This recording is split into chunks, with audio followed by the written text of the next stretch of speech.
Good morning, my loves. Good afternoon, good evening if you are not on the East Coast or the West Coast of the US. And happy Memorial Day to all those.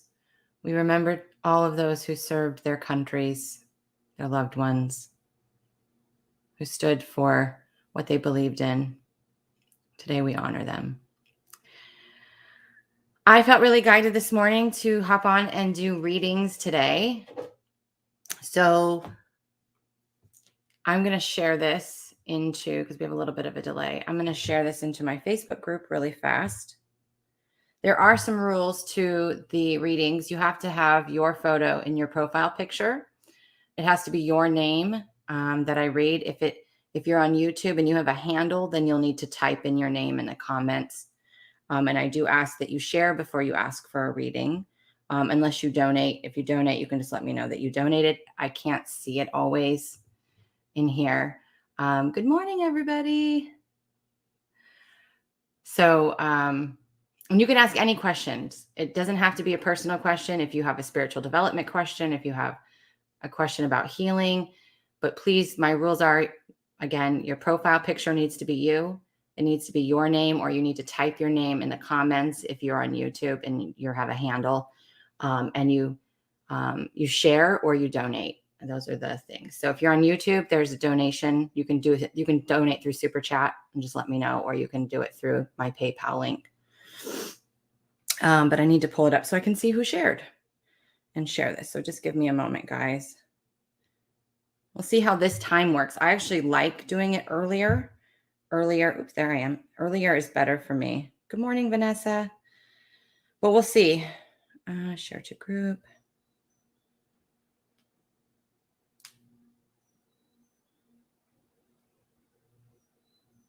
There we go. And then let me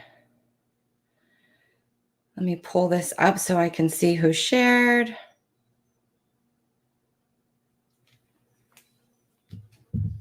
I have to go back and forth between, because I did not message my team this morning to say, hey, guess what? I'm going live.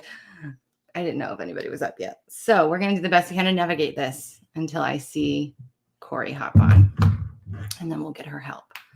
Look at everybody. And we're navigating the two poles of light. Isn't this kind of neat?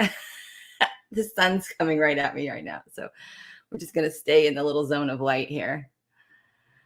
Oh, okay. So we're going to get into readings in just a second. I just want us all to take a breath, because I feel like there's a couple, maybe one or two of you who have hopped on who has a little high energy, who might be feeling a little stressed.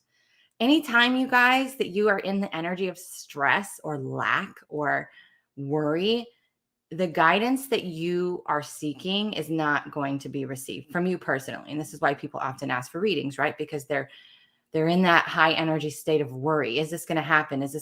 And when emotions are high, intelligence is low. When emotions are high, you are grasping, you are desperate, you are seeking, you are wanting that clarity so bad. But when you're seeking, you can't receive.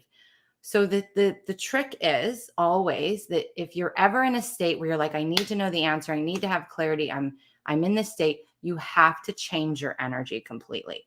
So you need to break the mental looping that's happening.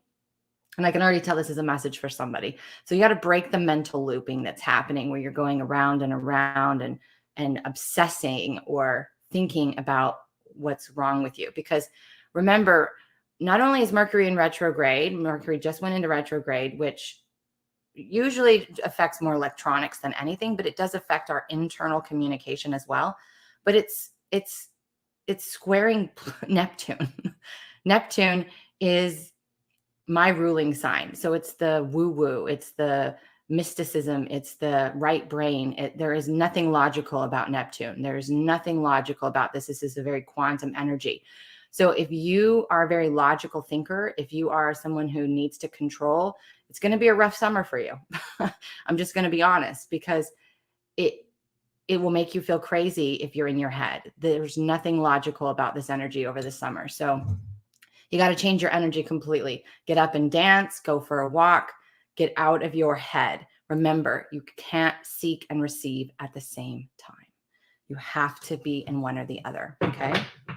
So let's get into readings. Something weird is going on with, you guys should see this. This is so strange. Let me close out of it. There we go. That's what I want. Sorry, I'm like all checking this out. Okay. Mystic Haven. Good morning, Robin. Good morning. Mystic Haven, you'll need to put, oh, you did. Look at you. You'll need to put your full name, hun. And please let me know if you've shared this broadcast out as well. Okay, Robin, you shared. What is your question? I feel like things are crazy in my life. Do you have a specific question, Robin? Or are you wanting for me to just tap into you? It's evening in Melbourne. Yes, I have clients in Australia. It's one of my favorite places. I will definitely get to Australia eventually. Do you have a specific question, Robin? You feel like things are going crazy in your life.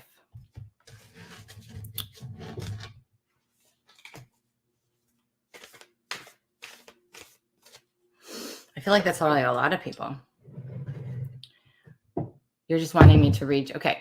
So just to let you know, the way that I read energy is I read energy. So anytime you guys ask for me to just tap in, it's mostly going to be a confirmation. So just so you guys are aware of how I read energy, I read your body. So just because that's where all your records are stored anyway. They're in your body. So let me just tap into you real quick, Robin.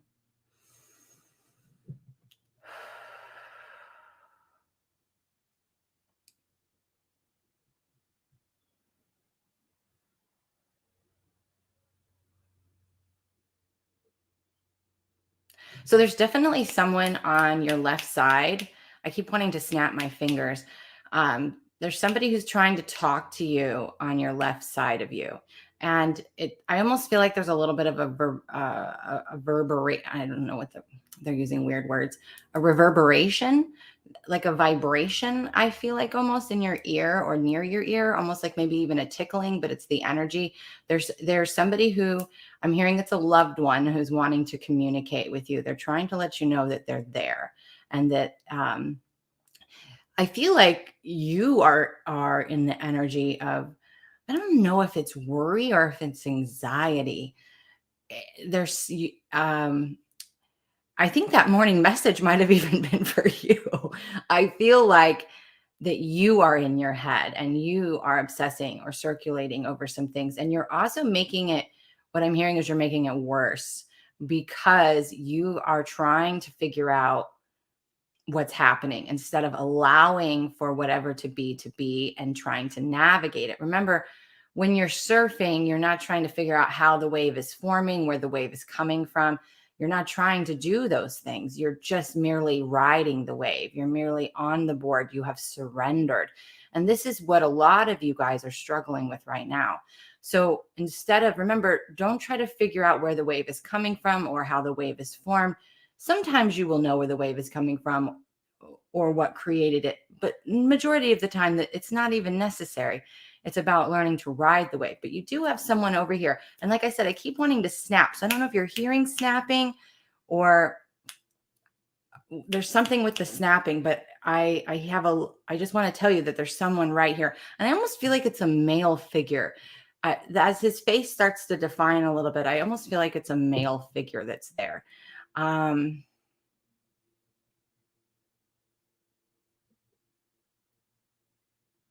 They're trying to guide you through something right now. So what you can do is, I don't know if you meditate. I don't know if you're an avid meditator. If you're not, I would highly suggest doing it. But what I would suggest is that you take some time and sit in meditation meeting. You can put on very low, try not to have the volume high, low meditation music, no words, no spoken words. Or even silence where you can maybe have something over you where you can hear your own heartbeat, right? Where you're not hearing anything externally, and just call call whoever it is forward. Say, I'm open to communicating to who's been trying to communicate with me of the highest love and light.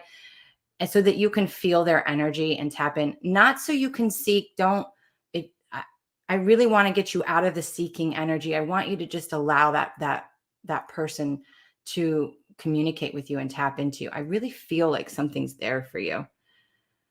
Yes.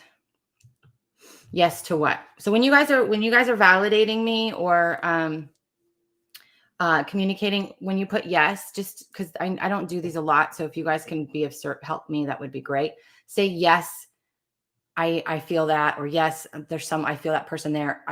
Be a little bit more specific. That way I know what you're saying yes to.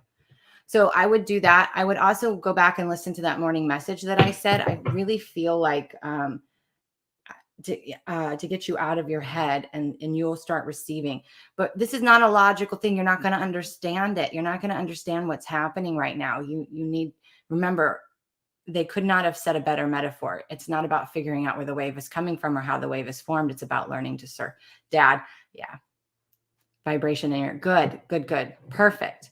So then if you know it's your dad, then that's what I want you. I want you to go into that meditative state and just sit and say, I call my dad forth. And I want you to just feel his energy.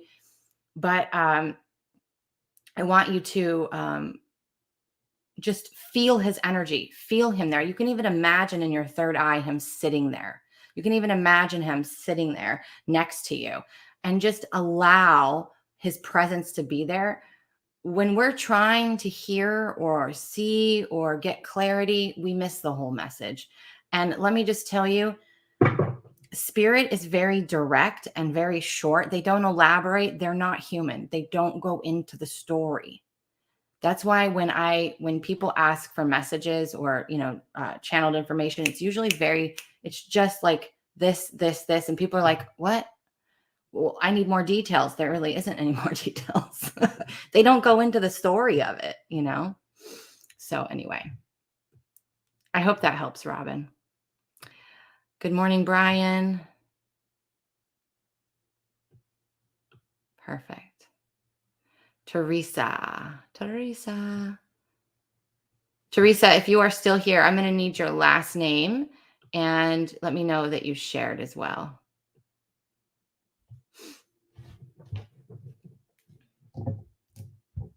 Keep seeing all those. That's what it is. Okay.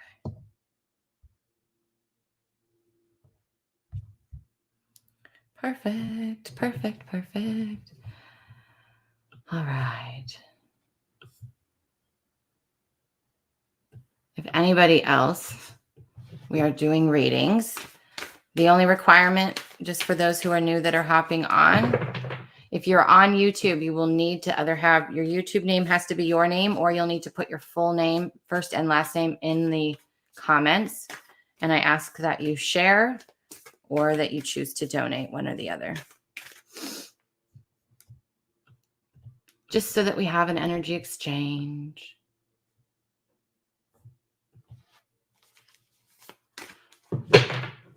And you guys, we're in this portal. We're in a portal right now in between eclipses. It's weird energy. It just is. Like there's not even something I can explain. It's just weird energy. So we went through, remember the lunar eclipse was really about that inner transformation that really it was like a full turning up, turning over happening inside of us. And so today actually, oh my God, today actually is the activation. Today's the activation day for the solar eclipse. Today is the activation day for the solar eclipse. Literally just came in. So that means that, remember, solar is masculine. It's activating. When you hear the word activation, all an activation is the universe or a healer, facilitator, right? That's what we are. We're facilitators, shining a light on something that already exists inside of you. Nobody can ever give you something that you don't have.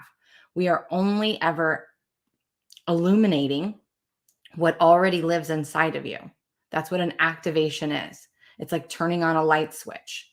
So today, is the activation of the new that's coming in because you've made space from the lunar eclipse.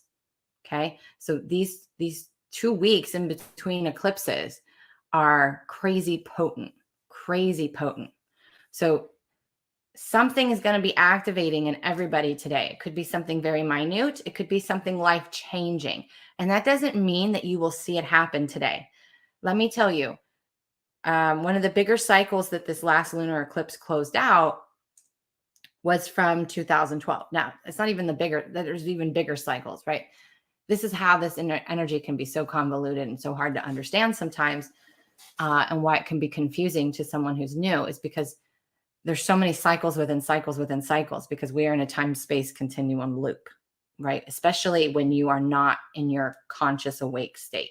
When you are when ego's running the show, when inner child's running the show, and when you're asleep, and that's what we call asleep, because you're on autopilot, you're stuck in that time-space continuum loop. When you're conscious, present, and awake, right, very aware of who you are and your multidimensional self, you are outside of that time-space continuum loop. So within that loop, there are cycles within cycles within cycles within cycles. So one of those is 2012. So even though the 2012 cycle was activated, right, activated in May of 2012, I didn't make the decision that changed my life until about September, October of that year. So over the next 6 months, our world is going to change dramatically, and everybody's life is going to change at some level. Whether they perceive it as good or bad is up to you, right? There's always going to be a mixture of both. It's about being in totality. So just remember that even if nothing life-changing or dramatic happens to you now, this may not be your aligned time, divine time for your journey to play out. A lot of what's transpiring right now are for the way showers. I've noticed a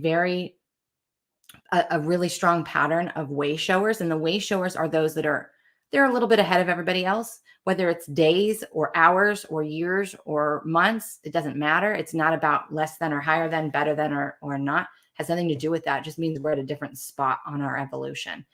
And those of us we go first, and then we kind of shine the light. So just because you're a light worker doesn't mean you're a way shower. But for those who are a little bit further ahead in their evolution and are those that, like me, I've been watching you guys, and you are going through the thick of it, because we have to go through this first. And that's why it's hard to find people who are going through the gnarly stuff right now. Now, there's a lot of people who are waking up right now, and that in itself is a gnarly experience. But you guys know what I'm saying. I hope you're following. Good morning, Lori. I haven't seen you in a while. Carly, not sure if you'll get to me before I have to head to bed, but loving the share so far. Thanks for keeping it real. Did you ask for a reading, Carly? Did I miss you?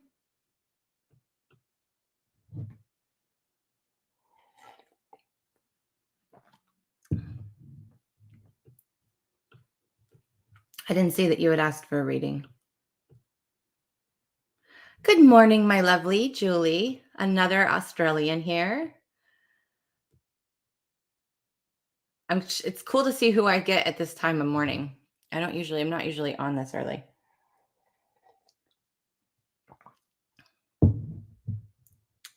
Johanna, good morning. Lovely name.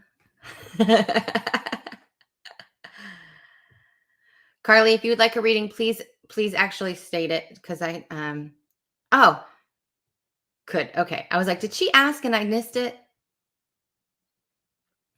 Thank you for tuning in and watching. I appreciate you.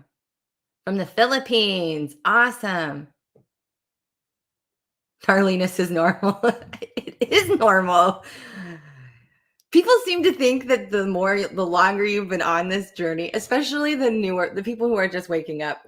I know I felt that way. So I don't know, but you looked at people when I was first going through the hardcore part of my awakening. I would look at people who are in my position now, and I'd be like, man, I cannot wait to get to where they are. Their life is so easy. They don't feel all this planetary crap.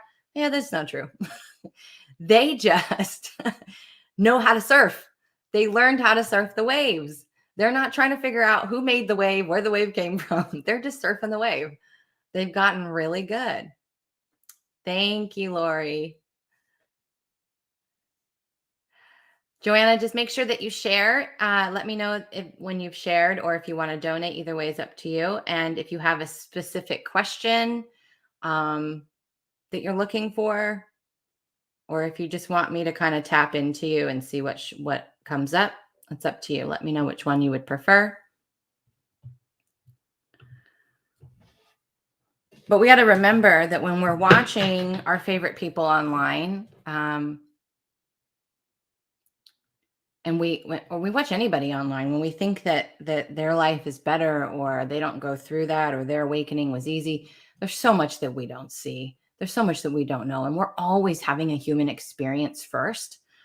And so my life isn't perfect. I still go through ups and downs. I still have challenges. I just am really good at navigating them. I have built the toolbox.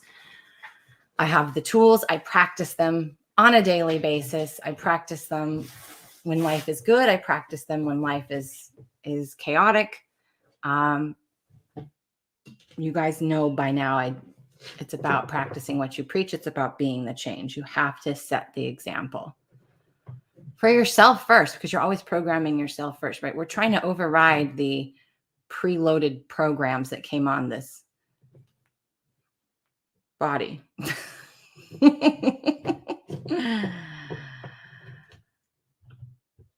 Joanna, can you please put your specific question or ask for a general read, please? I'm sorry if I keep asking the same thing. I know there's a delay. And let me know if you shared or if you donated, and we will get to your reading. I wish, like Facebook, I could zoom in on your guys' photos. This is the downside to doing it through a streaming software, but it's so much better energy than being on the platforms. As anybody else, like Saturday, I actually, so there's two new things that while I'm waiting for Joanna to respond, there's two new things that I've been doing. So one is I turned off all notifications on social media. I went into my settings and I turned off all the notifications so I wouldn't get notified when somebody, whatever. And then Saturday, I just turned social media off. I didn't touch it at all. How many other people have just been feeling that pullback to where they haven't been wanting to be online as much? We got to have really good boundaries when we're online, because when you're mindlessly scrolling, you're entering into autopilot, and then you just start absorbing because you're not present. You're not in the moment. So what I noticed is anytime I would go into autopilot and I would just be mindlessly scrolling because I had time to kill, or I was bored, or whatever, the case may be, I noticed that my energy shifted really fast. I noticed that I could feel my vibration, my frequency, lowering very quickly. And so then I would close out and clean out my field. And so the more we can pay attention and be in the present moment to how things are affecting us in any given moment, the more control we have. Right? So we want to drive our vehicle. In order to drive our vehicle, we have to be aware. So if you want your soul to drive your vehicle, you have to allow your soul to be aware. And that means your soul has to be present.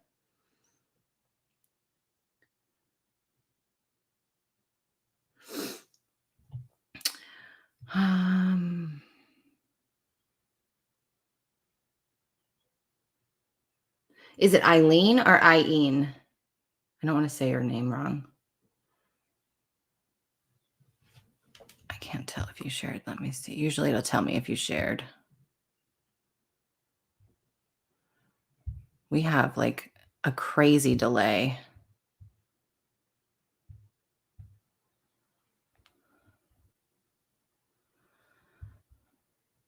See, usually it tells me that they're a sharer and it doesn't. Well, I'm going to take your word for it, because that's what we should do, right? We should. Eileen. Perfect. Thank you for doing that. Thank you for that. Okay. All right, Eileen. Can you give me any guidance around my job, profession, and the near future? It's very general. Remember, spirit likes specific. So let's see what we got.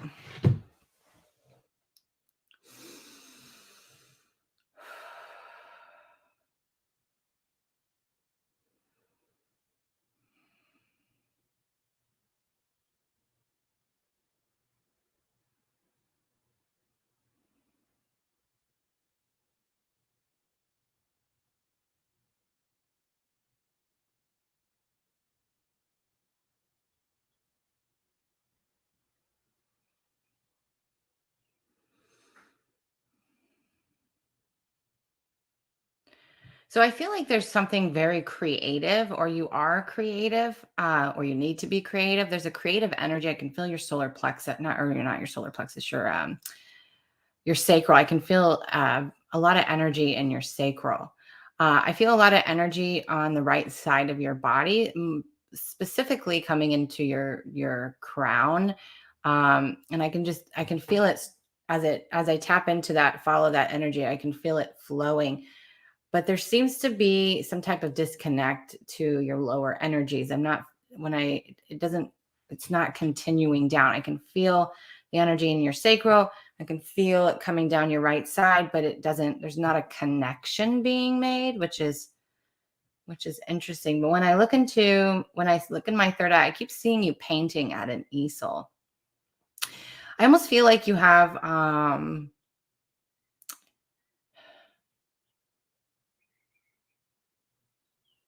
I almost feel like you can help people transmute their energy, or provide even an activation or sorts. I almost feel like you heal through painting. You heal through painting, or other types of artistry, to the point to where, like, if you were to sell this painting and someone looks at it, it activates and brings forth some healing energies. They're definitely nudging you more towards the creative pursuits of tapping into your abilities and playing with this energy of really tapping into your emotions, right? Turning your pain, your struggle, whatever it is that you're going through, into artistry. In fact, this is actually a class that I'm wanting to teach in the Portal of Potential, called Alchemy Through Art. But for you, I feel like it is something that's natural to you, even if you're not aware of it yet, because sometimes when I am seeing stuff for the future, remember, time is fluid. So when I tap in, I'm trying to tap into a timeline. I'm seeing fall leaves, the color of leaves. So maybe this fall, maybe next fall, I feel like this will come up really strong for you, and things will shift. There's definitely a shift coming for you. I almost feel like you've been really either waiting for a new direction, or for you to be guided. I almost feel like you're in some type of limbo state, where the old is falling away and the new hasn't been quite created yet. And a lot of times that happens because you are you're seeking, and you're not tapping into what your passion is, and what it is that what you really want to do. And I'm also being guided to tell you, when you feel energy, hear energy on your right side, to lean into it, or even frequency, to lean into it. It's not about breaking it down, discerning it, trying to figure it out. It's about leaning into it and just being with the energy, like going deeper into the energy. If you're following what I'm saying there, is any of that resonating?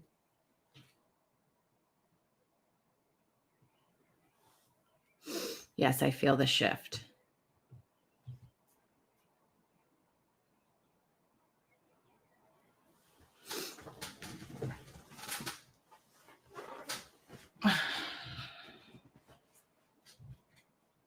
I get scared to lean in.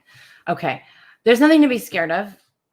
There's nothing to be scared of whatsoever. I know that's easy for me to say because I've been doing this for a while. But what I can tell you is, there's nothing to be scared of. The beings that the energy and the beings that are around you are very gentle. I'm also feeling like you have a lot of elemental contact. I feel like you have a lot of elemental contact, which fairies have egos, so they can sometimes be what we call tricksters, or they like to have fun. Okay, it's not malicious, but there's nothing to be afraid of. And so this is the number one reason why in my courses and my private mentorships, this is why I teach you how to read your energy, like learning to trust yourself, reading your own energy, and being able to discern energy is what everybody needs to learn. And when I say everybody, I mean every freaking person, because what we're coming into is going to scare a lot of people, not because it's scary, it's because it's unknown, because it's unfamiliar, because it's going to peel back all their beliefs and veils, and it's going to be a little unnerving to their nervous system. So no, people don't know how to trust themselves. They've been taught for generations to seek guidance outside of themselves, to look outside of them for, is it okay? Do I have permission? Is this what we're supposed to do now? For telling us what to do. So majority of the people in the world do not know how to trust themselves, and they don't know how to discern energy whatsoever. And this is why anxiety is such a problem in the world today, because anxiety is that self-obsession. It's thinking, it's a trauma response that everything's about you or your fault or your doing, when it's not. Majority of the time, it has nothing to do with you. It's not even about you, but because some part of your childhood you thought it was, it programmed you. And so people who have high anxiety are because they grew up thinking everything was about them or their fault or their responsibility even. And so they go through their life feeling like everybody's mood or actions or words are because of them or has to do with them. And that's not the case. So it's about discerning and learning to discern, Eileen, between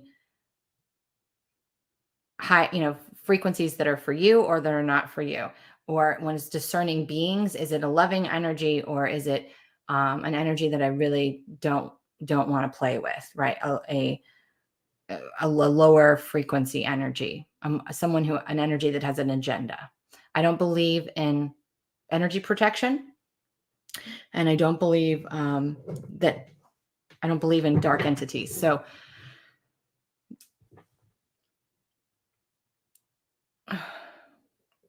just seeing what else, if they have anything else for you. Do you already paint now? Do you do something creative now? I just keep seeing you painting at an easel. And it's almost like you're putting like light codes or energy into them. And I don't even think you're aware it's at the level of what you can do with this. I don't know. So good. So I hope that helps. Really tap into that right side of your energy field though. If you can even go into meditation today and like see a beautiful golden light coming in, and normally I don't ever tell someone to just work on one side of their body, but I'm really wanting you to see like this golden light come through as if there's like two meridian lines, kind of like the lines that are on the screen, right? See how the light is here? Oops. It's so weird to see myself and do this. So there's two lines of light. It's almost like I want you to see you have two lines of light, and I want you to bring golden light through one side and connect it all the way down your feet, down into earth, into the Gaia's heart center, bring it up, almost like you're sewing and running it up through the left side and then back down the right. And just do that a few times. I feel like this is going to be an intentional way for you to connect your flow of energy again. So work with that as well.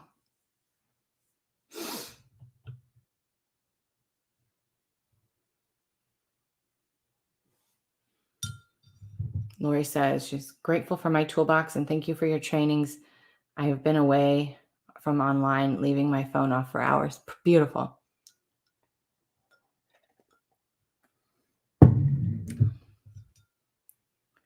I work with people, mentoring, teaching, coaching, but I feel like I'm missing my creative loop. I can't. That's your creative loop.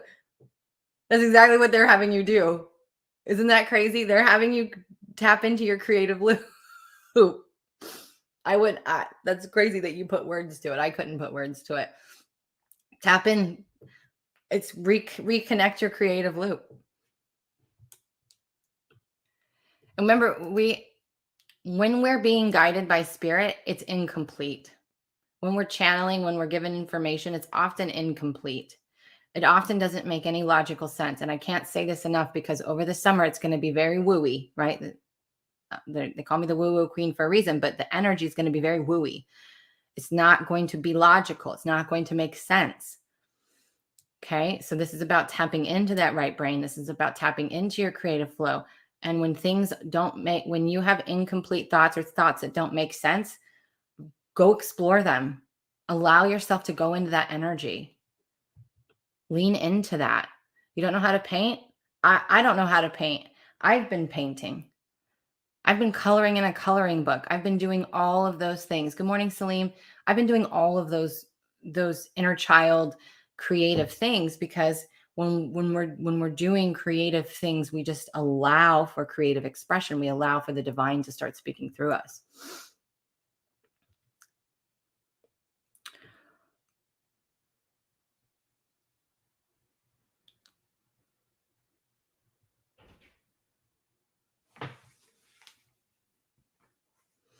Alexis, did you share?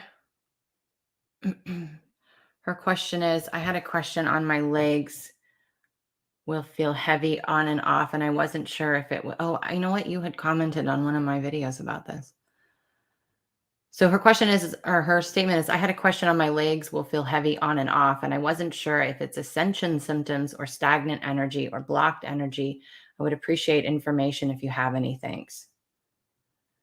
And I have anxiety as well. I went to the hospital, all tests ran, nothing is wrong. They said they make me feel like I'm crazy. And I know that's not true. You're definitely not crazy. So let me just tap into you because I know what they're wanting to go to, but let me just tap into you.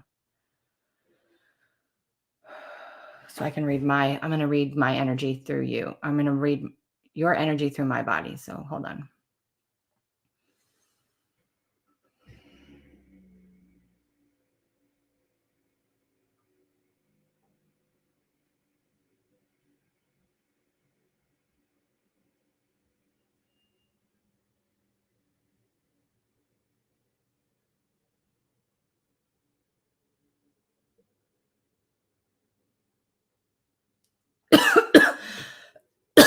I'm immediately wanting to clear your energy field.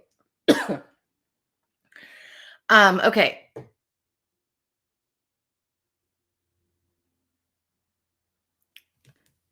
Do you ever get hot or sweaty or like hot flashes or hot flushes? Because I don't like calling them flashes. I feel like they're flushes. So there's a mixture of things happening here. So you hold a lot of your trauma and density in your legs. I'm very familiar with that. I do as well. And I also feel that you go through a lot of periods where you're ungrounded. And what I mean by that is you're not in your body. And you're not in your body because it's toxic in a sense. There's a lot of density down there that you don't want to feel. There's a lot of your stored trauma, and there's a lot to your lineage. Your ancestral lineage is stored in your legs.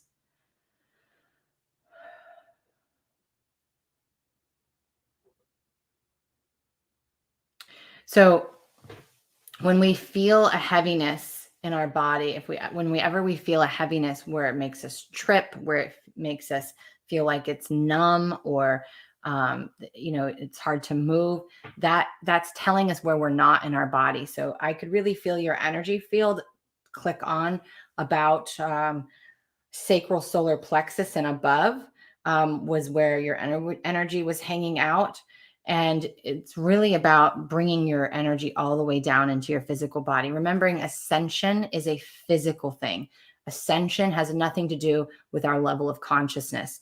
Ascension is moving our bodies from carbon to crystalline. We want to get to a space, and where we're going is to a space where we will go back to shape shifting, where we will go back to not holding such a dense form, more of a mutable form. And in order for us to do that, that's why we're collectively ascending as well, because the body is moving from carbon to crystalline, heavy, dense energy to very easily mutable energy that's light. And that's why a lot of people talk about bypassing, and bypassing is when we're not working in the body. Everything I've done from day one has been about a body embodiment.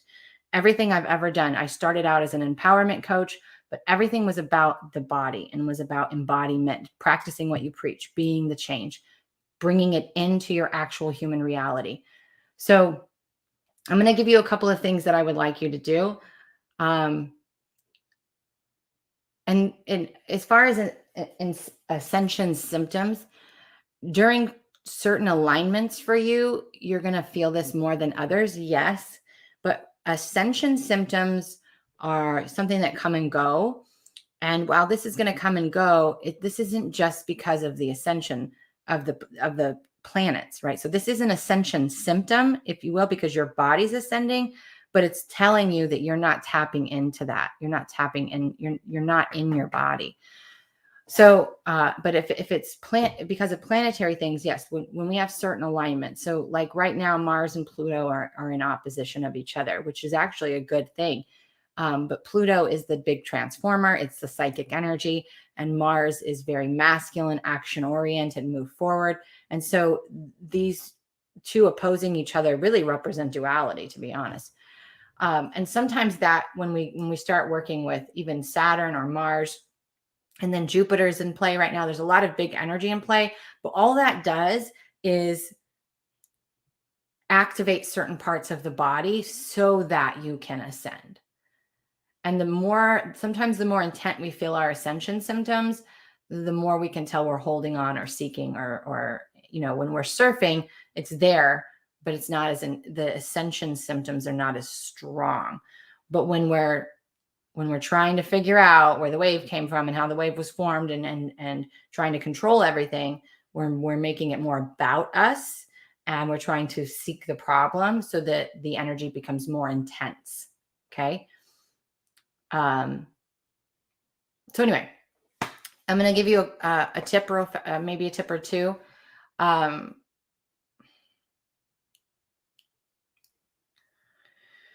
trying to think.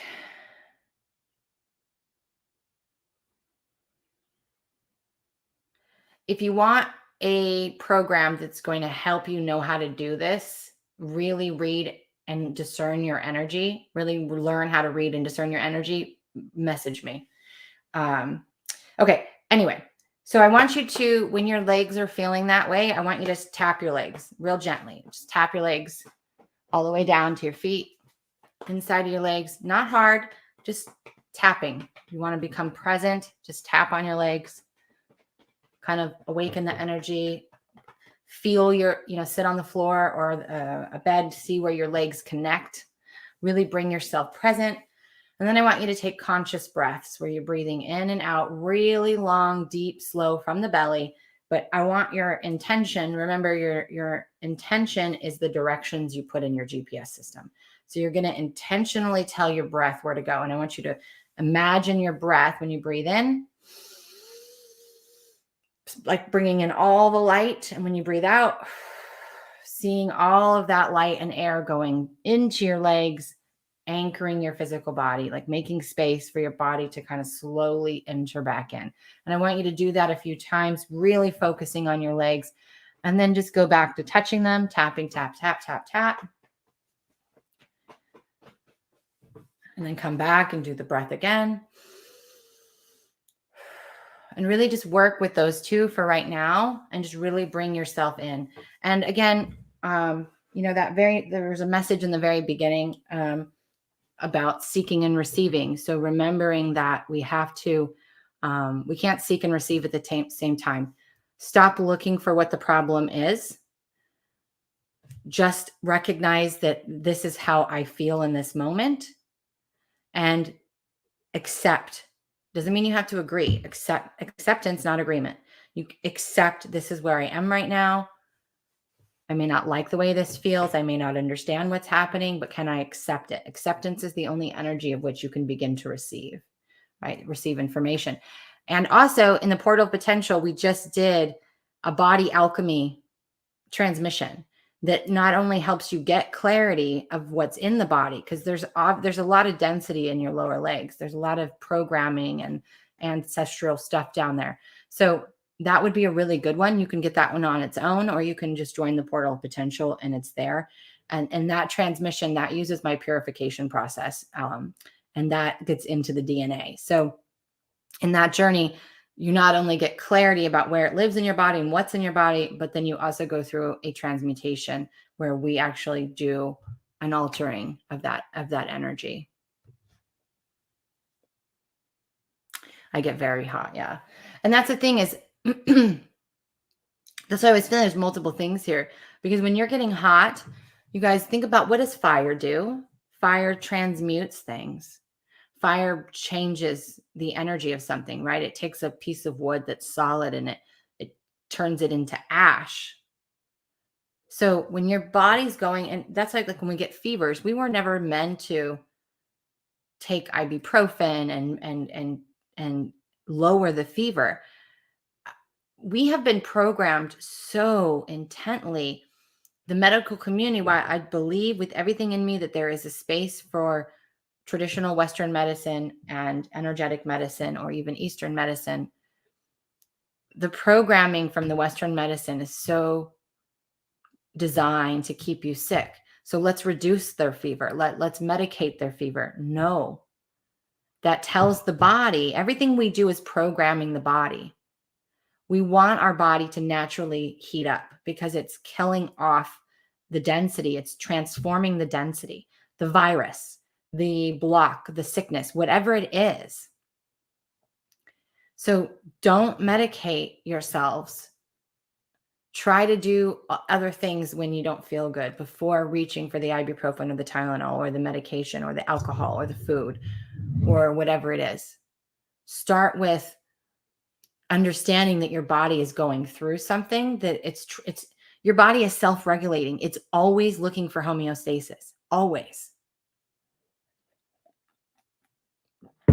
Always, always, always.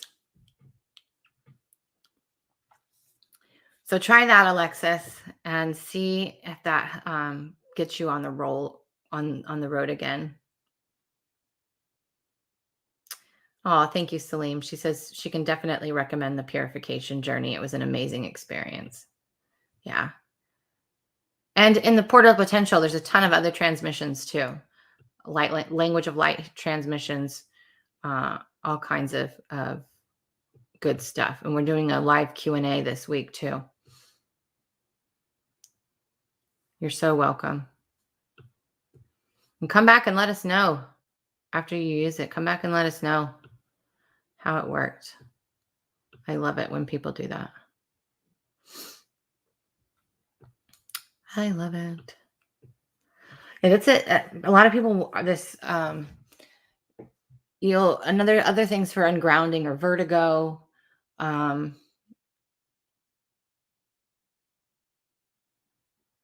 Interesting how viruses can produce temps, help us burn off density. Love that. Well, everything is energy first and foremost. Everything is energy. So we don't ever just have a cold or allergies or the flu or a virus. A virus is just as it sounds, like it's viral, right? It's something that's transmitted. But in order for you to be a receiver of that transmission, you have to be in alignment. So think of a radio station. In order for you to receive that transmission that the radio signal is sending out, you have to be attuned to it. We are no different. This is why I don't believe in energy protection. I am you, you are me. Anything that I attract is a match for my state of being. So whether it's a virus or a planetary alignment, whatever it is, or an asshole in the grocery store or on the road, you are always a match. Law of attraction just doesn't work in the positive. And law of attraction is one sliver of the understanding of how this all works together. So when we get a virus, we were at a lower frequency state of being, and sometimes people are like, that's not true. And I'm like, well, your undercurrent probably is. It's not your conscious awareness. It's the undercurrent. So if consciously you walk around telling everybody you're happy and living your best life, but the undercurrent is you're worried and in your head, the undercurrent is the ruling energy. The undercurrent is right now. You want to keep speaking what you want into reality, but you also have to be dealing with this. This is why my 4 frequencies are so powerful, is because it's about recognizing it.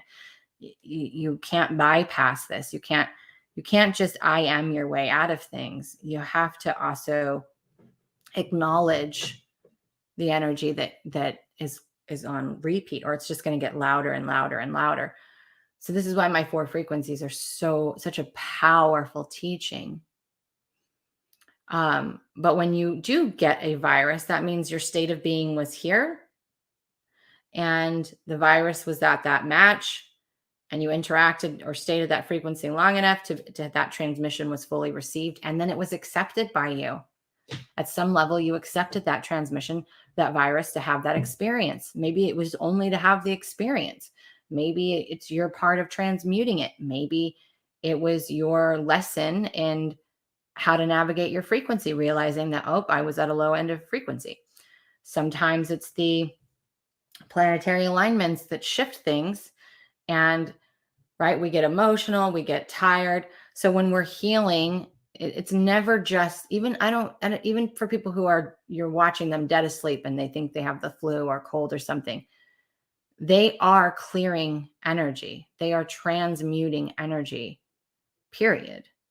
And it's going to have a physical symptom, right? If something's wrong with your car, it's going to have issues. But the root of the problem may be one thing, but it created a domino of other things. So we have to remember that there is no separation between anything, So great conversation that was sparked there, Lori. Everything is frequency. And it's going to be interesting to watch. That's all I'm going to say. This summer is going to be interesting to watch what happens. Your state of being creates your reality.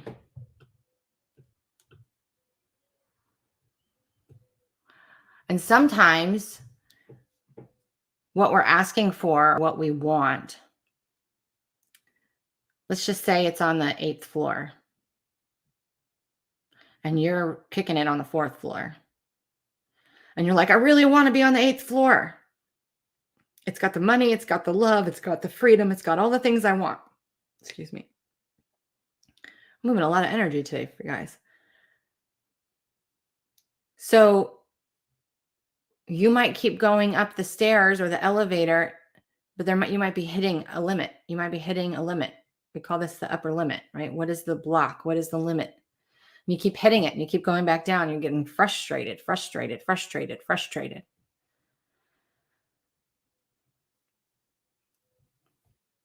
Frustration is confirmation that it's not divine time. 1. 2, the reason why it's not divine time is because you're hitting the limit. You're hitting the block. And that is actually a good thing, because then you can realize what's been standing in your way. You can become aware of it so that you can dismantle it or find an alternate way in. Stop focusing on the limit and say, well, this isn't the way in. Let me find a way in. Let me go this way. Let me try this way. So it's not about getting frustrated and angry and going, why do I keep hitting this wall? Well, stop hitting the wall. Either break the wall down because you realize what the wall is made of, or find a way in where there is no wall.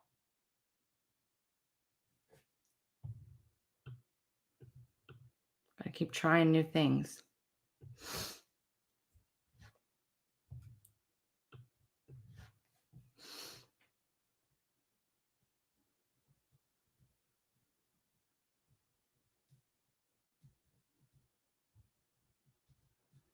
And I also talked about disclosure. There's that disclosure video on my YouTube channel. And I was listening to my guides yesterday. And in the disclosure video, I talked about aliens. I don't even like calling them that. Galactic beings and the technology that's going to be disclosed. First of all, it's going to be disclosed to Congress, right? It's going to be just because not all the politicians know everything. Everybody has their place. But this isn't going to be limited to galactic beings and technology.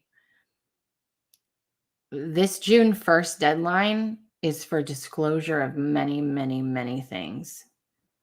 That's what's not being talked about. So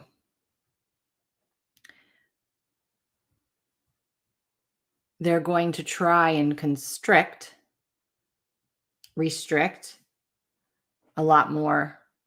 They're going to try new methods of gaining control. And when I say they, I mean the people that have agendas, people who are not after your best interest.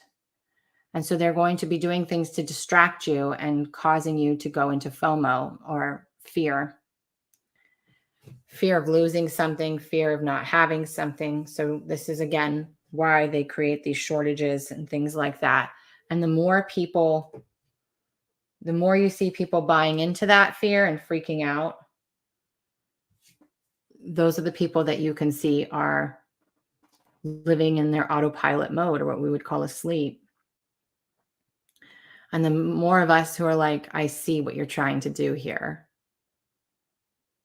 I see that you're trying to invoke fear, which will then create this shortage or make it worse, right? I'm not going to play your game. I'm going to call your bluff. The more of us that hold that frequency of love and say, I'm not afraid of this. I will be okay. I trust myself. I don't need to go stock up on buy all this crap or buy into this fear. The faster we actually move and evolve forward. A lot of people don't realize that. And it's not about convincing people. It's not about convincing people to wake up. We can still do those things in a loving way, but it's really about being the change. Why aren't you buying up all the lumber? Why aren't you? Yesterday I saw two new what do you call it? Shortages. And I just laughed. I thought, this is getting ridiculous. So computer car chips was one, which is going to, what they're saying is, right, this is the story, that the narrative they want you to buy into, that used car prices are going to go through the roof. So what they're doing is trying to get you to buy all kinds of used cars because there's not new cars being manufactured or made because of a chip shortage. So do you see how they're controlling you by herding you into a space and going, this is what we want you to do. We want you to buy all the used cars. We want you to, there's a chlorine shortage. We want you to buy all the chlorine, except we're going to jack the prices up. So they're herding you into directions, right? We inflated the price of lumber so that we can inflate the housing market, so the housing market will crash. So my ability is omniscience. It's the ability to have the helicopter perspective, the God perspective, to see all signs of things. In a way, this is a very good thing. Having all the prices inflated, having all these restrictions, having all this is a really good thing, because what it's doing is helping to further crash the economy, which is a good thing. Crashing the economy is what we need, because we're coming into what's called the quantum financial system, and a lot of other people call it the Great Reset. Before anything new can be born, the other thing has to die. There has to be an implosion and a fall. Always, everything is metaphorical, but if you look at the the Vegas Strip, right? When the Teamsters and all of that started coming, moving out, when corporations started buying casinos and getting the mobsters out of there, they imploded, right? They imploded those hotels. They imploded them. There had to be a ton of mini explosions, mini little bursts that brought the whole structure down in one fall. And that's all these little things are mini explosions that are contributing to the fall.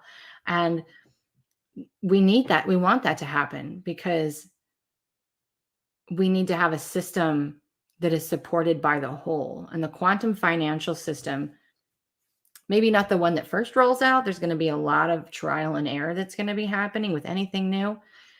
But the end game of the quantum financial system is to be supported by the whole. There's not one entity owning, ruling. We're going away from hierarchy and we're going into unity. Unity is acceptance, not agreement. It's working together for a collective goal, support each other. It's not a pyramid of hierarchy coming down. It's totality. So there's a lot of things that have to happen. So when you see these heavy restrictions, when you see these fear-based narratives, if you guys can remember to look at it through the lens of this is happening for us, it's a shortcut to get us to that living in a unity space of oneness. But until the majority can make that shift, we keep going through that time-space continuum where people talk about how we're repeating self, right? So segregation is coming back, but it's being seen in a new way. Why? Because history is repeating itself. It will continue to repeat itself in a time-space continuum until you realize that that is an autopilot program that is running. You're running the preloaded program on your computer of your human body that's built upon what the generations before have learned and evolved and experienced. So that's why history repeats itself. History will stop repeating itself and will create something that nobody's ever seen before that's not loaded on this when you let your soul drive your vehicle. And when you let your soul drive, you're not worried. You're not in the past. You're in the present moment. That's the only spot your soul knows. Feels like we need the pressure to help us modify our beliefs, thinking, but we pick to not suffer during the pressure. Yeah, it's a choice to suffer. I mean, it sucks, right? There's human aspects to it that sucks. Again, that's why it's acceptance, not agreement. It sucks that, you're not going to be able to travel or to do the things you want when you want them. But again, what does that do? Let's just go, for example, the airlines decide you can't fly unless you can show proof of something or whatever, if that's actually very unconstitutional, but there's a good chance that will happen. And if that happens, we think, oh, that sucks. That's terrible. And it will be uncomfortable or an inconvenience for a little while. But what happens is that's going to pressurize people to go create a new way. That's where everything new is born from, because there's a need being met. Right now, there hasn't been a need for this type of company, right? Before, there was a need for biodegradable clothing or all natural clothing or what's the word? Organic clothing, things like that. It wasn't there. But when the government started filling all of our foods with chemicals and genetically modifying our produce and our animals and everything else, out of that pressurization of that happening and the sickness that people are going through, the organic boom was born, where people started growing organically and making organic clothes and even organic homes green, right? But that wouldn't have been a thing unless they made our food sick. Making our food sick was like, oh, we have to change. I want to have healthy food. I want to have food that's not genetically modified, or I want to eat animals that aren't genetically modified. And so that birthed a new industry. Someone saw a problem and said, I need to fix that. For me, this is always for you first. These people did not create something just for the public. The person who made the pool noodle, was an easy way to float, right? They're probably a millionaire because they decided they needed something like the pool noodle. So everything is born from someone needing to meet their own needs, wanting to meet their own needs. So the further we constrict and pressurize people, the more the new earth will be born and built. And so everything has its perfect purpose. And so we can get angry and we can share our frustration and we can try to wake people up. There's nothing wrong with that. But remember, a lot of people are just in denial. And when you're in denial and you try to convince somebody that they're in, that they're in denial, it only pushes them further into denial. So all you can do is be the change. And you can share messages. I have a message of my own that's a part of the I Am Awake movement that will be coming out probably later this week, I'm hoping. So, in a way for you guys to all participate in that. And you guys are really going to like this. This is going to be really cool. My group, my private Facebook group already got a sneak peek. They don't even know all the details, but they got a sneak peek. But, I don't know where I was going with that, but it's about doing it from compassion. I've been seeing a lot of people on platforms shaming people for being asleep. I've been seeing a lot of people talking about, I told you so, and going, you guys all called me crazy conspiracy theorists, and here it is coming true. That's ego. Don't do that. That's ego. It's not about two wrongs don't equal a right. So we have to stop shaming people and saying, I told you so, or because we want validation that basically we want it to be justified that, we're not crazy. We know we're not crazy. Believe in yourself. You don't need someone to validate you. Two wrongs don't make a right, though. Love and safety is what heals. So if someone's afraid to come to you because they're afraid you're going to be like, I told you so, and do all those things, then they're not going to feel safe to come and be like, oh my God, how did you know this? I was so wrong. How did you find out? I thought, how are they going to feel safe if you're just going to judge them? And this is why I've never agreed with religion, because punishment just further compounds it. It doesn't make it better. We have to bring the light. We got to bring the love. We got to bring the safety. We got to be that space for grace. We got to be that space for grace. Good morning, Jeanette. Sweden. Yes, I'm German in Sweden. It's another country I want to go to is Sweden.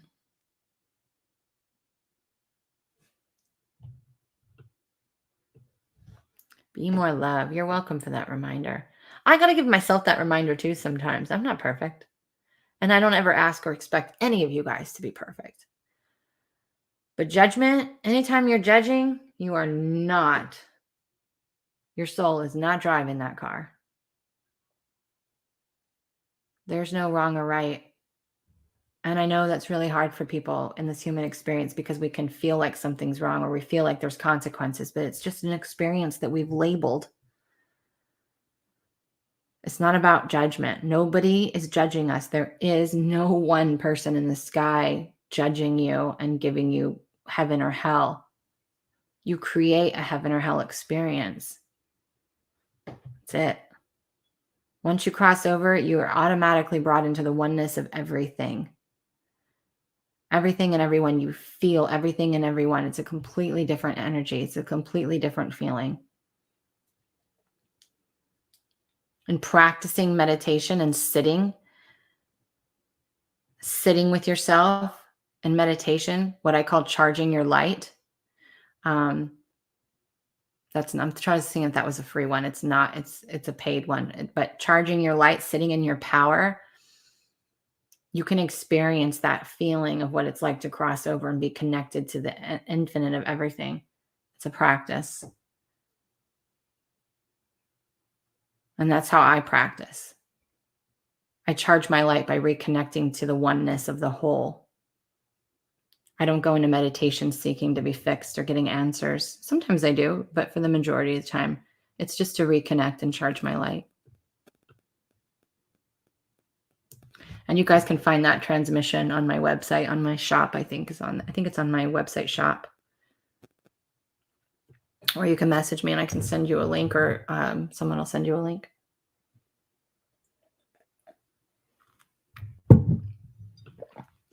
Okay, we've been on for an hour. I might take one more question if anybody has one.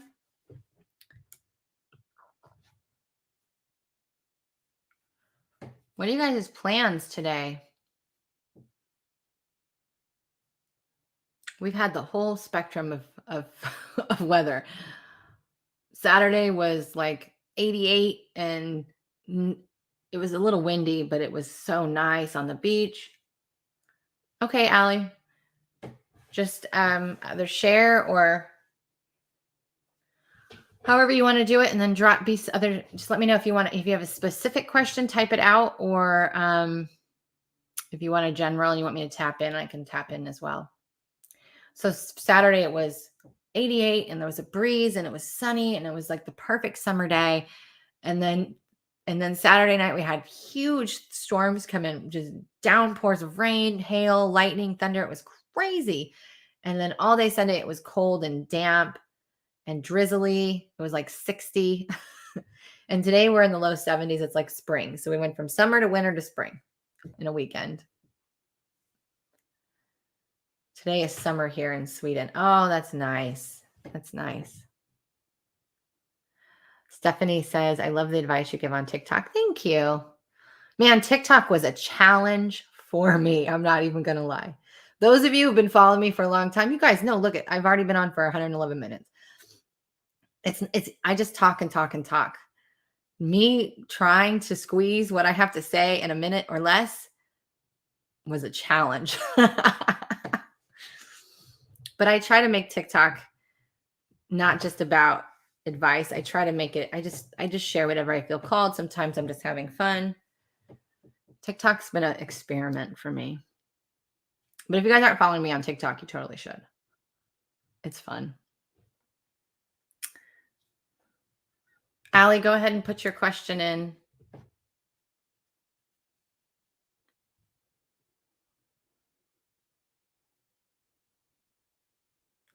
I noticed that on TikTok, I'm really being drawn to more of my medical mediumship. I've really been more drawn to sharing about health and natural products. I don't know. It's weird. It just depends on who's tuning in. My content really changes and shifts.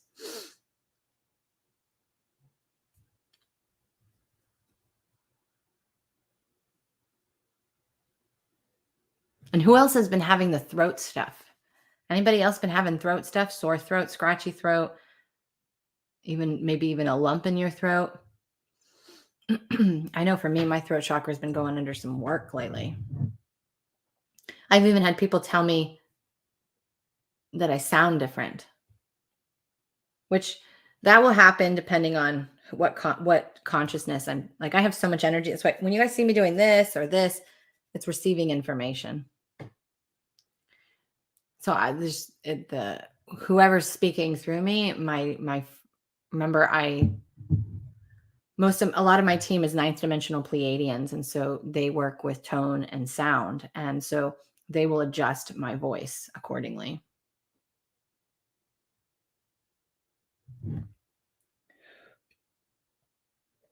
A couple of you are having throat stuff. Or even a little bit of drainage from your sinuses. Okay, Allie says, so I met a guy a year ago, and I believe him to be my divine counterpart, but he was married, and I ended it. It was the hardest thing to do. I see his name everywhere, and he's in my dreams. Most nights, I'm asking for guidance if I should release him, or if they are showing me he is returning. All right, let's see what they have to say.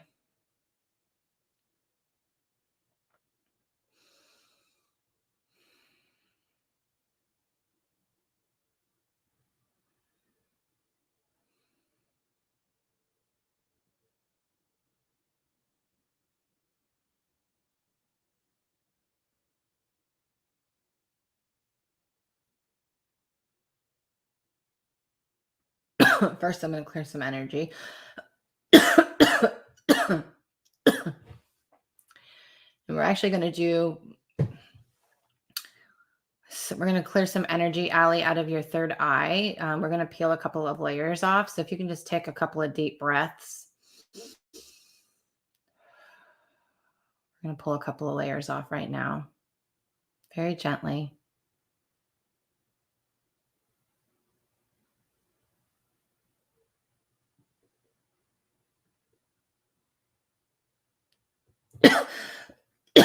Perfect.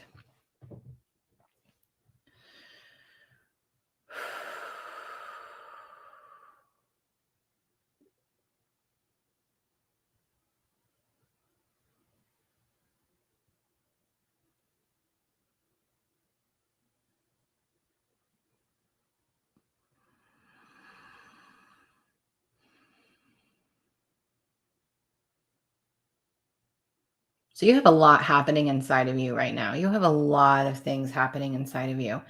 So it looks like they've been doing some work on your lower back, on your left side, some work on your kidneys even. Kidneys hold a lot of fears. They, I'm being told there's an activation coming through on my words. So you're going to be receiving. So if you start coughing or yawning or moving energy, just know that we're clearing and we're making some space because there's some activation coming in for you on my words. So this gentleman does have something for you, but not in the way that I think that you're.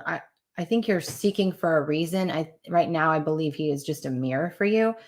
Oftentimes people will say this is a twin flame, and that could be what you end up calling this. But this person is here to under contract. Like you guys have made a contract to be mirrors for each other at some level, to help each other evolve and to grow. They're not saying that isn't a possibility that you guys wouldn't get together or have it, but I don't feel like the timing is right. I don't feel like it's divine timing. I feel like each of you have your own paths, and this is often the struggle we get in relationships, especially with those who we want to be, because we go ahead and then they kind of go ahead, and sometimes they don't. So sometimes we outgrow them so much that we have to separate or go our own paths, where we will end up eventually meeting up again, right? Where you take your own detours, and that's necessary. So you guys are both on different paths right now, and just because that person comes to you in your dreams, a lot of times we work together in our dreams collectively, and people who we have contracts with, we work together in our dreams to help them grow, or for them to help you grow, to process.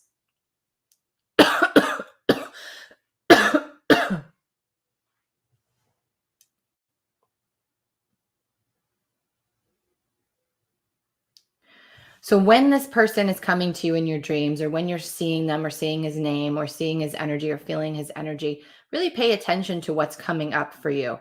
Is it the desire to be with that person? Is it desire to fix that person? Is it desire to, what is the desire, and what is the energy that is coming up? They're really wanting you to focus on the energy that's coming up. So really being present to what's going on in your mindset, but also in your energy, that knowing. And that knowing is going to be that incomplete energy, incomplete thought, and something that you often don't understand because it makes no sense. That's sitting in the pit of your stomach, or in the bottom of your base of your spine. It's like that knowing that makes no sense versus the story that your mind is telling. But if you can become aware and really see and hear both aspects, what this is going to do is show you the purpose of his energy coming to you. It's serving a purpose.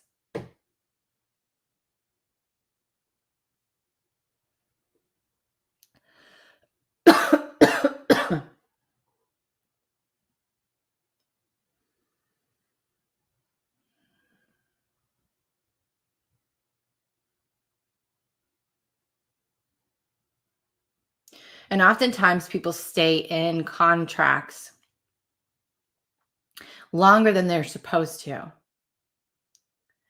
They get this knowing that they're supposed to leave their significant other or to move on, And they don't because of programming that has been from the generations before you that tell you that you are meant to stay in marriages or contracts or relationships for forever, like that there is some type of reward in that is the only way or the right way or the divine way of doing things, is being married one time and making it work and being together forever. That can only work if both of you are growing together. And yes, sometimes someone will grow further ahead and others, will be a little bit further back, and that will shift.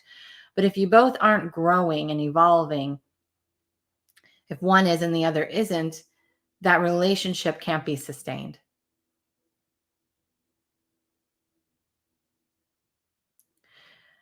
And you will have to find someone who is closer to your level to help you evolve to your next level.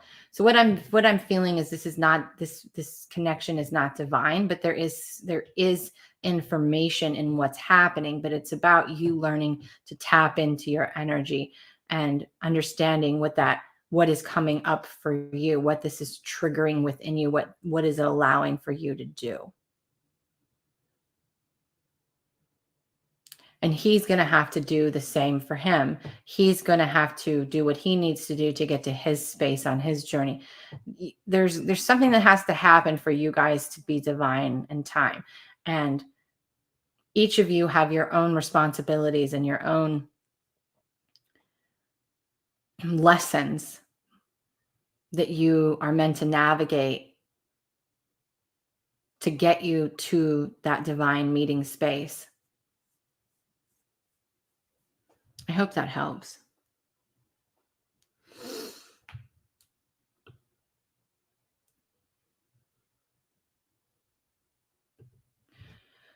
I don't see it about a release but stop looking for them to tell you, stop looking for your guides to tell you the answer. It's about you unearthing that answer inside of you. It's all inside of you. Remember, your guides are only going to illuminate what's already inside of you. And sometimes, like, I'll get information that I'm not in alignment with yet, or I don't believe yet, or I haven't heard before yet.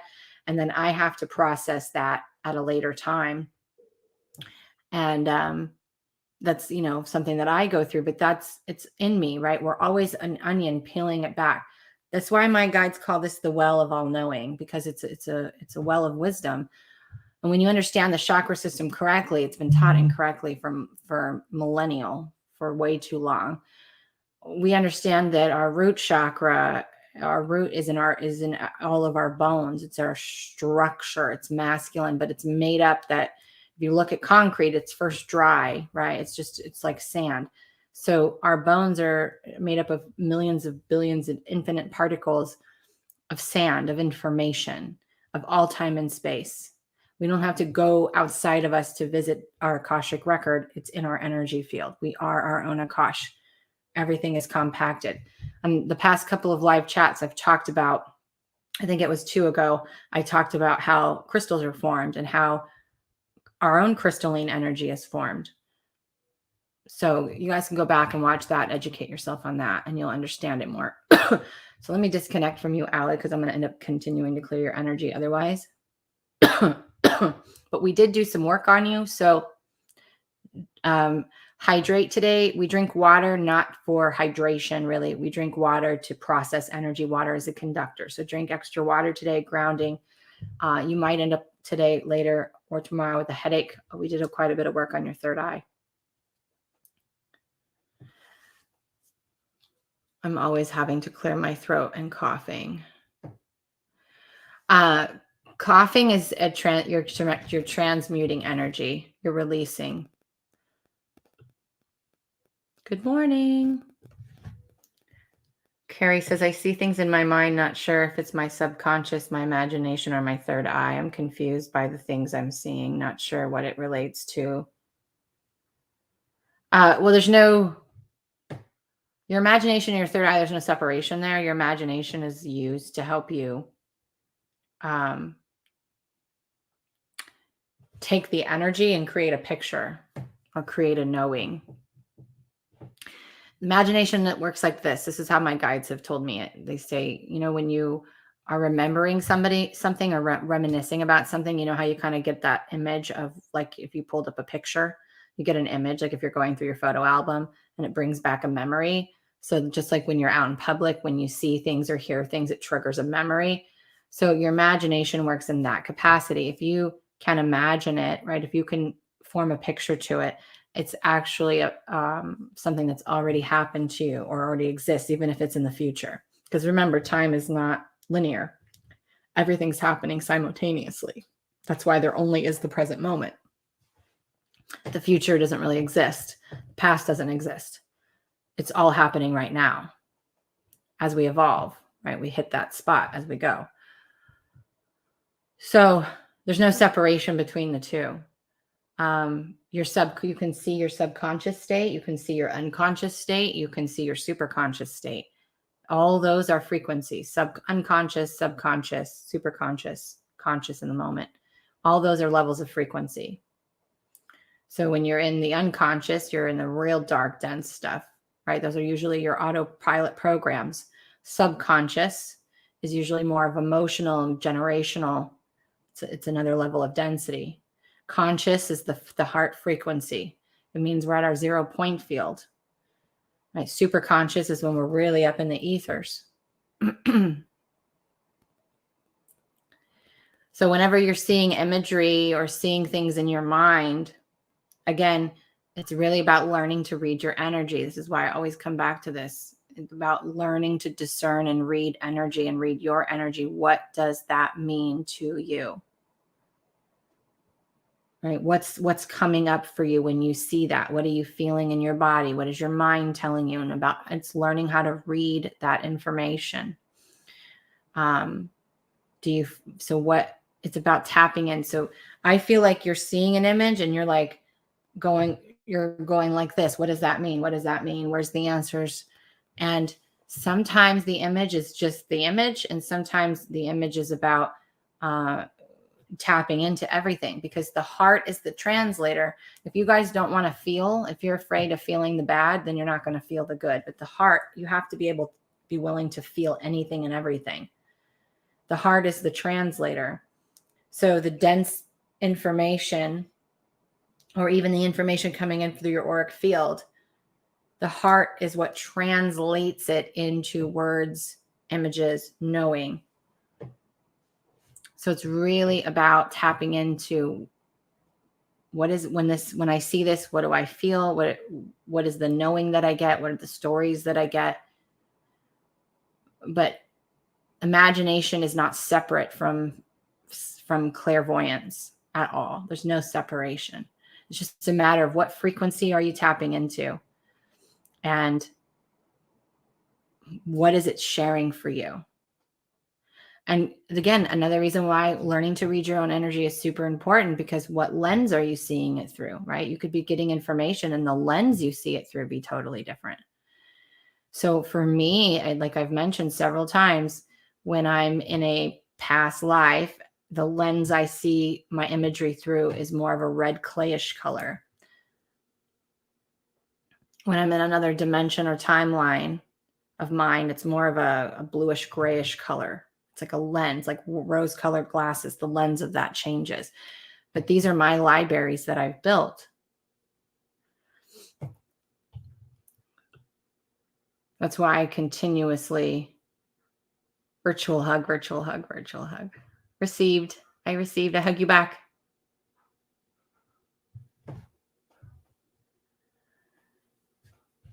So I work with the ancients. I'm a part of the Ancient Collective. The ancients' roles here is to really help people understand that what we're seeing in the world today is a karmic underbelly. It's a purging. It's what I've talked about several times. It's the dimmer switch slowly be turning up. So you clean the house and someone turns the dimmer switch up a little bit and you see a little bit more dirt, and then you clean that up, and then the light gets a little brighter and you see even more dirt that you didn't know was there, and you clean that up. It's not about fixing or controlling the density and darkness that we're seeing out in the world. We're finally bringing it all to the surface. It was always there. Nothing that we're seeing, hearing, feeling is new. Not one bit of it is new. Or even bad. It's just that we're finally seeing it. And these are why, in 2019, they brought forth, the ancients are the ones who helped me create my modality and the 4 frequencies. But some of the biggest wounds are not being seen and heard. So the reason why we repeat these loops is because we haven't chosen a new way yet. That's why our history repeats itself. So this time it's different. It's coming up and we're really being asked to see it, to hear it, to hold space for it. When you're holding space, you're not fixing. When someone, and the best way to describe holding space is if one of your friends calls you and says, my father died. Most people don't know what to do because that's grief. They're like, they go jump right into toxic positivity, right? Oh, he's on the other side. Oh, he's okay. He's still with you. Nobody wants to hear that. Nobody wants to hear that when someone just dies. What they want is for you to sit down on the floor next to them in the dark and to rub their back and to let them cry and to let them be angry. That's holding space. To sit in the uncomfortable with them and not fix them, not tell them it's going to be okay. They need permission to have their emotional state of being expressed and to know that they're safe to do so. And so that's what we're being asked to do. We're being asked, someone asked me, when you see terrible things on TikTok or on social media, what do you do? How do you respond if that trigger, that sadness? I see myself wrapping that person, place, or thing that's going through it in a blanket of love, like putting a warm blanket around them and saying, I'm here with you. That's transmuting it. That's us doing the work on an everyday basis. Me doing the work isn't about me showing up and giving you guys readings or teaching courses and doing all that. That's part of my work. But the real work is the work I do behind the scenes. That's the work I don't get paid for. That's the work that I chose to do as being a part of this, right? It was part of my path. So the ancients are here because we are literally creating a new earth. We're breaking out of that time-space continuum. And in order to fully break free of that, we have to really see and hear and feel what we haven't wanted to face without fighting with it, without resisting it, without breaking it. I don't get any information on what you call the watchers. To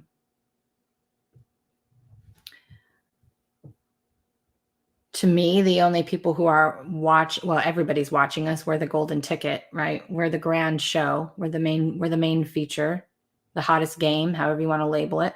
So everyone wants to watch us. The people that are in place, the beings that are in place to protect Earth are the Galactic Federation. Their job is to protect Gaia, not us, by the way. Not that they're not here to protect, to help us too. They are. But their mission is to protect Gaia from us blowing her up or destroying her. They have divinely intervened on missiles, on all kinds of stuff, because their job is to protect the sentient being that is Gaia. I don't get anything on, I don't know the watchers' terms. We all have our own thing.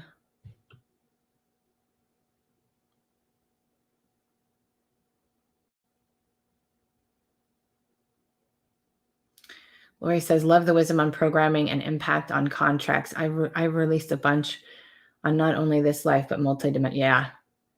Yeah. And that's like when I go into past lives, right? When I see it through that lens, I'm doing work in other times. That's all. I'm just traveling. I've been feeling a lot in my shoulder blades and neck. Yeah. Especially the right shoulder. I had a lot of issues with the right shoulder all the way down to my elbow in those spaces. So think about with the shoulders, what do the shoulders represent? This is why it's so important, you guys, to learn to read your energy. What do your shoulders represent? Just think of the metaphor when you're shouldering something, or when you have a bunch of weight on your shoulders. You got to think of that, of what that means. So for me, this is responsibility, taking on the weight of the world, other people's problems, not having good boundaries, allowing things to weigh me down. And neck, right? So your neck is flexible. It allows you to see. It supports your head, right? Which has the higher octaves. The lower frequency, the lower chakras are mirrored in the upper chakras. So when there's a disconnect, or you're having trouble feeling that right there, you're struggling with the transfer of density to light. So you're not seeing, you're seeing through muddy lenses. You're seeing through the responsibility of the world. And this can be overwhelming, especially for those that are newly waking up, and some of us who are still in our emotional awakening. For when you're in your emotional awakening, I call that the wounded healer phase. You want to save the world.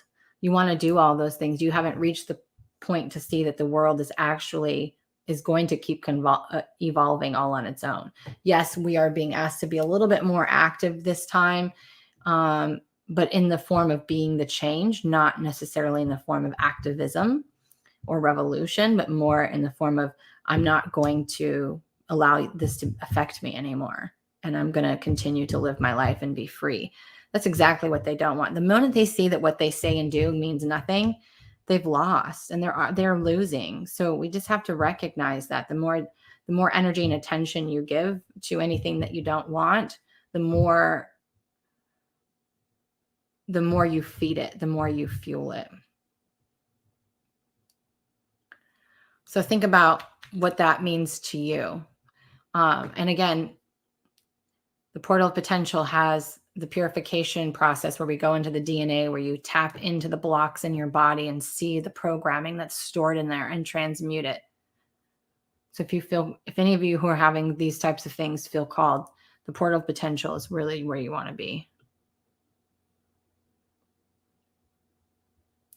Salim, sometimes it's so hard to discern what is divine and what is karmic, because the pull or attachment is so rooted. You won't have an attachment if it's divine. There'll be no attachment is a human concept.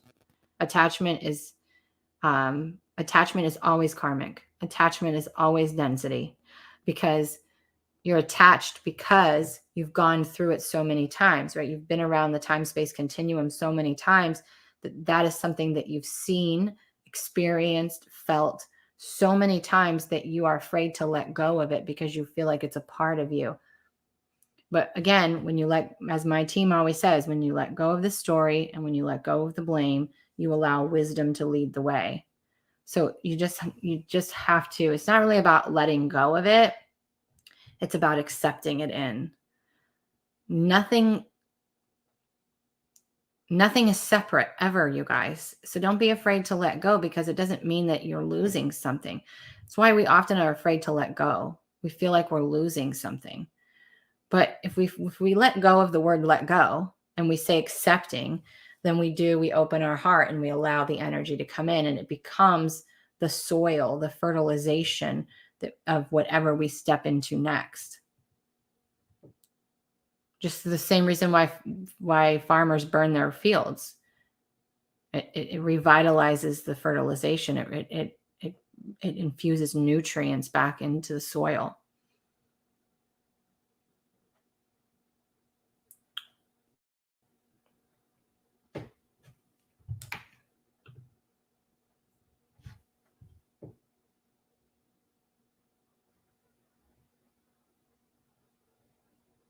I feel it is to be a loving compassion. I don't know it.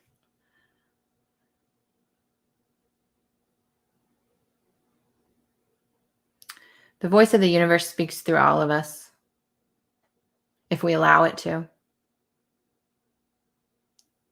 It speaks through all of us. Remember when I had this conversation a couple of days ago, or on a couple of, I think maybe on the two shows back, There's only one source. There's only one light. And we shine that light into a prism. And that prism fractals that light a ridiculous amount of times. And those fractals light is one's me, one's Lori, one's Tina, one's Salim, right? The different lights. The color might look a little different. The bandwidth might feel different. It might feel a little bit different, but it all is from the same source. So the more you're present and the more that you allow your soul, your higher self, to drive this vehicle, the more you will be speaking. The more you will be speaking directly from the universe, from source, whatever you want to call it. But the more you allow your auto program to run asleep, that's filled with ego, it's filled with all of the generational programs, the more that generational programming repeats and speaks. The universe speaks through all of us always. We are all one. There's no separation. We're all at just different levels of our evolution. We're in the same circle with no end and no beginning. Remember, there is no ending and beginning. The energy does never create it nor destroy it. It only can change form. So you're always just moving to a new level of evolution or on your circle, right? So maybe I'm here and maybe you're here and maybe someone's here and everybody's just at different spaces. That's why there's no right or wrong. That's why what you believe to be true is different from me. I'm right. You're right. We're both right. We're just seeing the truth from a different side of the spectrum. We're seeing it from a different space. Any thoughts on the solar plexus from your perspective? What about it?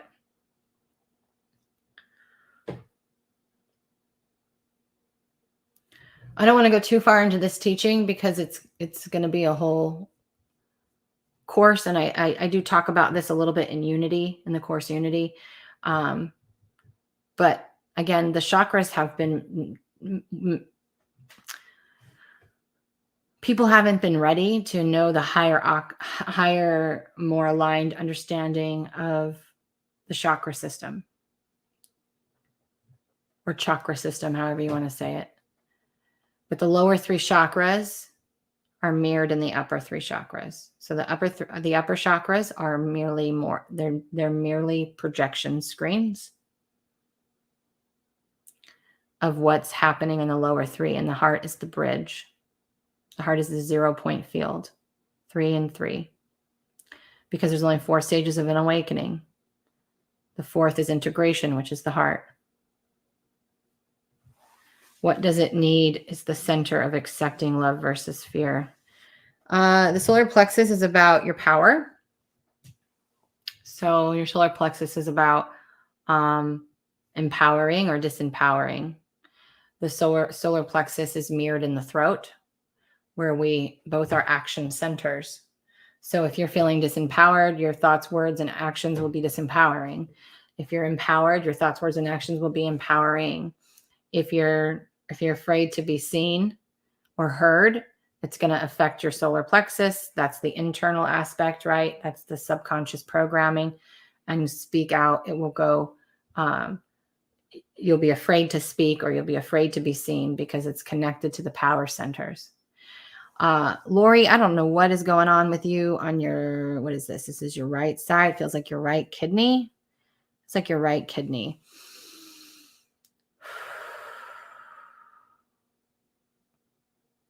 So I don't know if you've got major fears coming up or if you're letting go, accepting a lot of fears.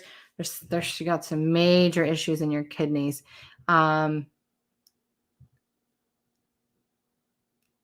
If you can eat a lot of water infused fruits that are alkalining and drink a lot of lemon water to flush your system. And whatever fears or anxieties you're having, if you can really acknowledge those and walk with them as your friends, that might help. But you definitely got a lot going on right there.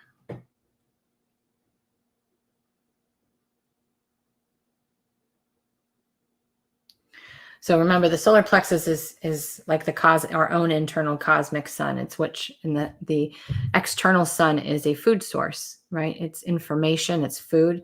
It activates something in us. The solar plexus is our own internal cosmic sun. It activates something in us. And so if we're not wanting to be in activation, if we're not wanting to be seen or heard, we shut that power off. We close our power center off. And then we can get a lot of depression. We can get a lot of victim energy, disempowerment, those types of things. Yeah, you're definitely having a lot of release right now.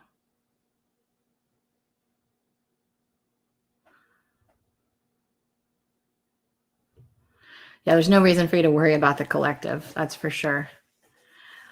We worry about the collective because we have our own fear of uncertainty of where things are going. So remember that uncertainty means possibility. When things are certain, they are concrete. There's no changing them.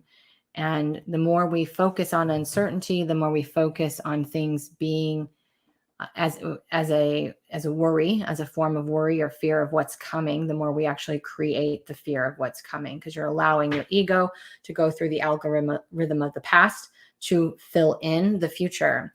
And that's how we stay in the time-space continuum. So if you are finding yourself worrying, then your ego is going into the algorithm of your past to create a scenario, a possibility of what is going to come next. And then that's what you end up creating. And you can do that collectively or individually. So when you're in the present moment, you know that everything is happening for a reason. You feel like everything, you understand that uncertainty is possibility. And that means that it can go any way. It can go really good. It could go really bad, but what is needed will be what will be. And then you can focus on, well, if it's uncertain, what would I like to happen? And you can allow that to be the thing that you focus on creating in your mind and in your energy. And that's how you become the creator of your reality instead of unconsciously creating your reality. Feeling the loss of my tribe, family, friends. And you know what? That's the pullback a lot of people are feeling right now. You're feeling that pullback. Like the tsunami, you know how things kind of get exposed and pull back. So you're going to be again, this energy between eclipses is weird. It's a weird energy. But I absolutely, Lori, I feel you. I know what that feels like. And it's not fun. It's not comfortable. And this journey can be lonely at times, but we are never, when you feel lonely, that's your self-love journey. That's about you realizing that and you know this, Lori, that there's multiple versions of you, that you are actually never disconnected. But the loneliness is a call for more self-love and acceptance and enjoyment of your own time. And I know you personally. And so, it's really about you becoming comfortable with being alone and having a good time and enjoying your life. And another reason why this is coming up, you guys, is because those of you who are a part of the ancient collective, those of you who are the way showers, I want you to think about something. When we went back, if we go back into the indigenous tribes, or even if we look at the animal kingdom, if you were a weak link, or if you were alone or isolated, it equaled death. It equaled death. I just watched a video on TikTok the other day about this woman who found this baby deer. And a lot of times what happens is if the mother gives birth to a few deer and 2 of them are strong and 1 of them is weak, they're not going to stay around for the weak one. They're going to leave the weak one behind. And we think, oh my God, that's terrible. But that's just, there's no good or bad. But that's how it was when we were very just pure instinctual. And we didn't realize that we were, so connected. So being isolated, being alone equals the same energy of dying. And a lot of you who are Nordic in nature, meaning German, Swedish, Irish, the northern countries, a lot of that Nordic energy, safety in numbers, that we crammed so many people into our house, and whether we liked each other or not, we felt safe because we had safety in numbers. When you're in a herd of animals, there's safety in numbers. So you're processing the fear of death. It's accepting your own death. It's absolutely accepting your own death. How do you know if you are a light worker? It's a good question. Light workers are going to be people who, one, are becoming more aware of self. When we're a light worker, we're working consciously with light. So remember, everything begins with you first. It's not about being of service. Your life's purpose is always what you came here to learn through this experience. Your life purpose has nothing to do with what you're here to do for work or business. That is called your mission. Much different. So when you're a light worker, you're working with light. And what that means is you're becoming more aware of your own shit, of your own density, your own programming generationally, or through other lives, becoming more aware of yourself, your beliefs, all of the things. And you are choosing to bring light to those things, consciously choosing to go from carbon to crystalline, turning the light on in the density. That's what it really means to be a light worker. It means you're consciously working with the light to bring light into your body. To be a light worker in the world, same thing, right? What you do for yourself, you then go out and do for the world. You go out in the world and you say, hey, this is what I did and this is what worked. Let me show you if you're drawn and interested. The onion, yeah. And a lot of you guys are getting to the root of these things, and that's why you've gone through them so many times. I mean, I shared in my Portal of Potential some really deep things about my personal journey and how I navigated through them, because I'm still an onion. When you've reached enlightenment, it means you've transmuted all of your density into light. Ascended masters, and we had this conversation on a couple of other calls back on YouTube. Ascended masters were humans that allowed their soul to completely take over their human vessel. That's what Jesus was. That's what Buddha was. They mastered their ascension, ascended masters. An ascension is a physical experience. It's moving the density in the body to light and to make them be a shapeshifter and change form. Jesus stepped into his shape-shifting abilities when he mastered his ascension. So that's why people think he came back to life, because they were able to see him, because he was shape-shifted. We don't actually die. We don't actually die. We don't die. We stop playing this game. That's what happens. We become the master of the level, master of this game. Whew! All right, you guys, great conversation today. We had some great readings. This was awesome.